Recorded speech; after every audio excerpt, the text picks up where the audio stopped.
Dora 26 ஆங்கில எழுத்துக்களை கற்றுக் கொடுக்கும் கதை தமிழ். ஒரு அழகான காலை நேரம். பச்சை மரங்கள், சிரிக்கும் பூக்கள், பாடும் பறவைகள் நிறைந்த ஒரு சிறிய கிராமத்தில் டோரா வாழ்ந்தாள். அவளுக்கு குழந்தைகளுக்கு புதிய விஷயங்களை கற்றுக் கொடுப்பது மிகவும் பிடிக்கும். ஒரு நாள் டோரா அருகிலுள்ள பள்ளியிலுள்ள குழந்தைகளை கூப்பிட்டாள்.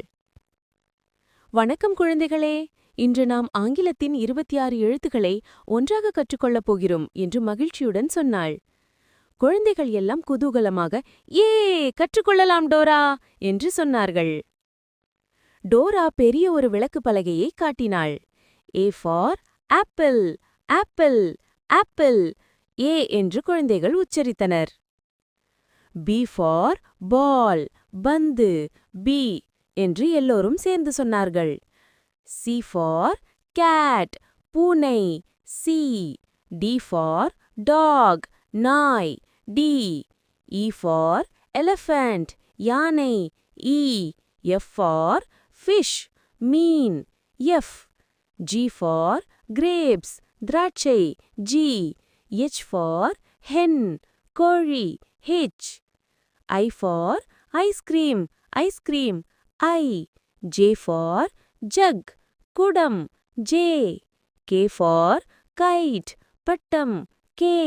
L for lion, சிங்கம், L.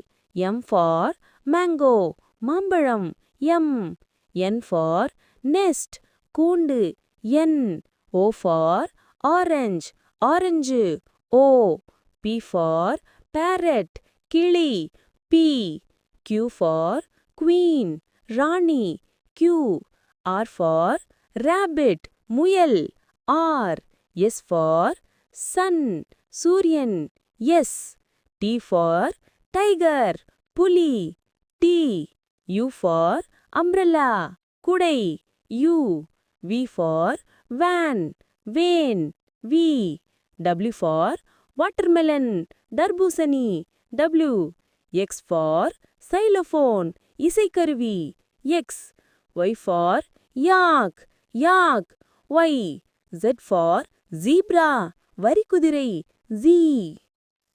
ஒவ்வொரு எழுத்தையும் சொல்லும்போது டோரா நடனமாடி கைத்தட்டிக் கொண்டிருந்தாள். குழந்தைகளும் பின்தொடர்ந்து பாடினார்கள். இறுதியில் டோரா சொன்னாள், குழந்தைகளே, நீங்கள் இன்று A முதல் Z வரை எல்லாம் கற்றுக்கொண்டீர்கள். தினமும் பாருங்கள், தினமும் படியுங்கள். நீங்கள் மிக புத்திசாலிகளாக மாறுவீர்கள். குழந்தைகள் மகிழ்ச்சியில் குதித்து நன்றி டோரா என்று கூச்சலிட்டார்கள். அந்த நாள் முழுவதும் அவர்கள் ஆங்கில எழுத்துக்கள்